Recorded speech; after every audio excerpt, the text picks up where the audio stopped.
Let's see this question. The question is incorrect statement is. यहाँ पर 4 statements given है और इसमें से जो इनकरेक्ट स्टेटमेंट है उसको आइडेंटिफाई करना है. तो मेनली यहाँ पर जो कॉन्सेप्ट यूज हो रहे हैं, कौन कौन से कॉन्सेप्ट यूज हो रहे हैं? एक है fermentation process, fermentation.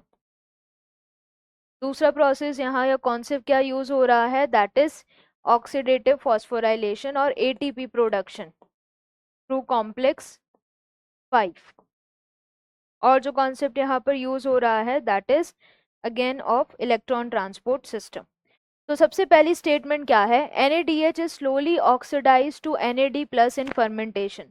Fermentation process की अगर बात की जाए तो fermentation एनाएरोबिक procedure.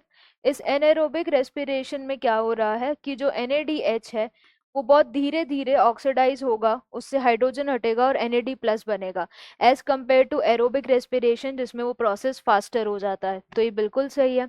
F1 head piece जो है पेरिफेरल मेम्ब्रेन प्रोटीन कॉम्प्लेक्स है और ये वो जगह है जहाँ पर ATP बनेगा from ADP and inorganic phosphate. तो F1 हेड पीस की अगर बात की जाए, ये हो गई माइटोकॉन्ड्रियल मेम्ब्रेन.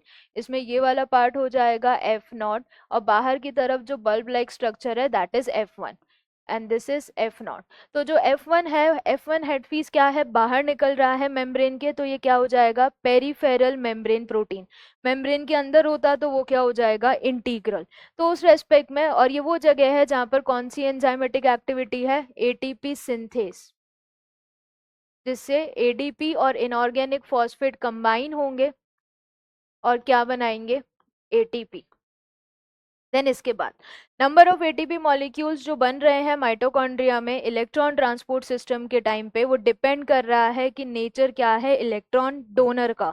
यहाँ पर उन्होंने क्या दे दिया है? एक्सेप्टर. एक्चुअल में होता क्या है? Electron donor. इलेक्ट्रॉन डोनर के हिसाब से क्या कंडीशन आएगी? अगर electron donor NADH plus H plus है तो कितने ATP बनेंगे? 3 ATP. लेकिन अगर इलेक्ट्रॉन डोनर FADH2 है तो उससे कितने आएंगे? 2 ATP. तो इलेक्ट्रॉन एक्सेप्टर नहीं जाएगा, इलेक्ट्रॉन डोनर जाएगा और यही क्या हो जाएगा? इनकरेक्ट. देन इसके बाद डी.